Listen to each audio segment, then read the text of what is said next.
தேவனுக்கே மகிமை உண்டாகட்டும். இந்த நாள் உங்களுக்கு ஆசீர்வாதமாக இருக்கும். நம்ம எல்லாரும் இந்த நாளை ஆண்டவர் சந்திக்க வச்சாரு. அதுதான் கருத்தை பிடிப்போம். இதனால ஆண்டவர் உங்களுக்காக தந்த வேத வசனம் 1 யோவான் 3:8. பாவம் செய்கிறவன் சாசினால் உண்டாயிருக்கிறான், ஏனெனில் சாசானவன் ஆதி முதல் பாவம் செய்கிறான். சாசனுடைய கிரியைகளை அழிக்கும்படிக்கே தேவனுடைய குமாரன் வெளிப்பட்டார் அப்படின்னு வசனம் சொல்லப்பட்டிருக்குது. சாசனுடைய கிரியைகளை அழிக்கும்படியாகவே தேவகுமாரன் வெளிப்பட்டார். இதனால இந்த மாசம் நமக்கு கிறிஸ்துமஸ் நாட்களாக இருக்கிறது. கிறிஸ்துவின் பிறப்பினால இன்னைக்கு அநேக தேவனுடைய பிள்ளைகள் அவர் பிறந்தாருங்கிற சந்தோஷத்துல கொண்டாடி கொண்டிருக்கிறாங்க. ஆண்டோட நமக்கு ஸ்தோத்திரம் உண்டாகட்டும். பாருங்க, இதுல சொல்லப்பட்டிருக்குது, பாவம் செய்யறவன் சாசினால் உண்டாயிருக்கிறான். இன்னைக்கு சாசுடைய கிரையில் அழிக்கும்படி தேவகுமார் இந்த உலகத்துல பிறந்தார் 2000 ஆண்டுகளுக்கு முன்பாக. பாருங்க, இந்த இன்னைக்கு மனிதர்களை சாசானவான் ஆட்டி படைச்சு வச்சிருக்கிறான். என்னென்னையோ பிரச்சனைகளை குழப்பத்துல வியாதிலையும் பல நெருக்கடிகள் பல செலவுகள் மனுஷன் சமாதானம் இல்லாதபடி மனுஷன் அப்படியே நலித்து மெலிஞ்சு கவலையை பிடிச்சு போயிட்டு சமாதானமற்றவர்களாக இந்த உலகத்துல வாழ்ந்து கொண்டிருக்காங்க. இன்னும் சிலர் சமாதானம் இல்லாதபடி வாழ்க்கையில முன்னேற முடியாதபடி நல்லா இருக்க முடியலன்னு சொல்லி பல சின்ன ஒரு பிரச்சனையை கட்டான் கூட தற்கொலைக்கு நேராக ஓடிக்கொண்டிருக்கிறாங்க.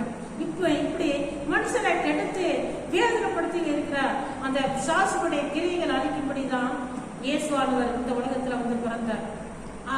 சாசுடைய கிரியைகளை அழிக்கிறதுக்காகவே.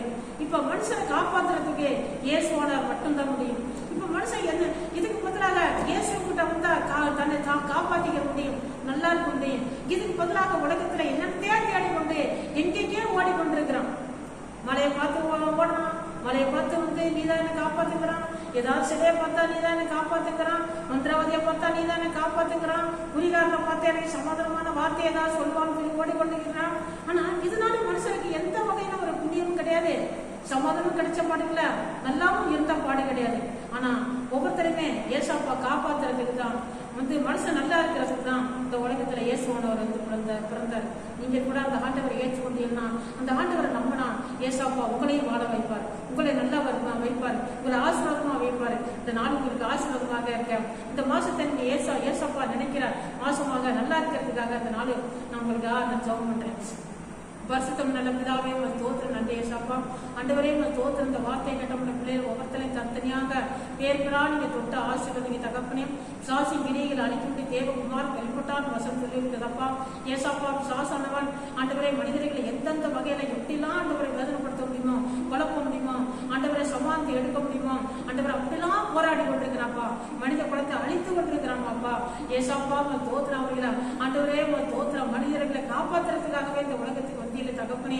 ஏசாப்பா அந்த வார்த்தையை கேட்கிற ஆண்டவரை ஒவ்வொருத்தரை ஆண்டவரை நீங்க சந்திங்க, ரெச்சிங்கப்பா, ஆசீர்வதிங்கப்பா, காப்பாத்துங்க ஆண்டவரே. ஏசாப்பா நீங்க விடுதலை கொடுங்க ஆண்டவரே. ஸ்தோத்திரம் நன்றி ஏசாப்பா.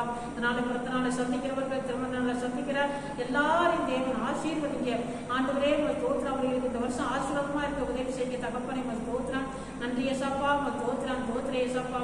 அப்பா படிக்கிற பிள்ளைகளை ஆசீர்வதிங்க ஐயா. ஞானத்தினால் நறுப்பு ஆண்டவரே ஸ்தோத்திரம் ஏசாப்பா. வியாபாரங்களை செய்யறார்கள், விவசாயங்களை செய்யறார்கள் ஆண்டவரே. எல்லாரும் தேவன் ஆசீர்வதிங்க அப்பா. ஸ்தோத்திரம் மீனவர்களை தேவன் ஆசீர்வதிங்க தகப்பனே. ஸ்தோத்திரம் கடன் பிரச்சனை தவிக்கிறவர்களுக்கு உதவி செய்ய தகப்பனே. ஸ்தோத்திரம் நன்றி ஏசாப்பா. ஸ்தோத்திரம் ஒவ்வொருத்தரும் உடைய கருத்தில் ஒப்பு கொடுக்கிறோம். ஏசு கிறிஸ்து நாமத்தில் ஜெபிக்கிறோம். பரிசுத்தம் நல்ல பிதாவே.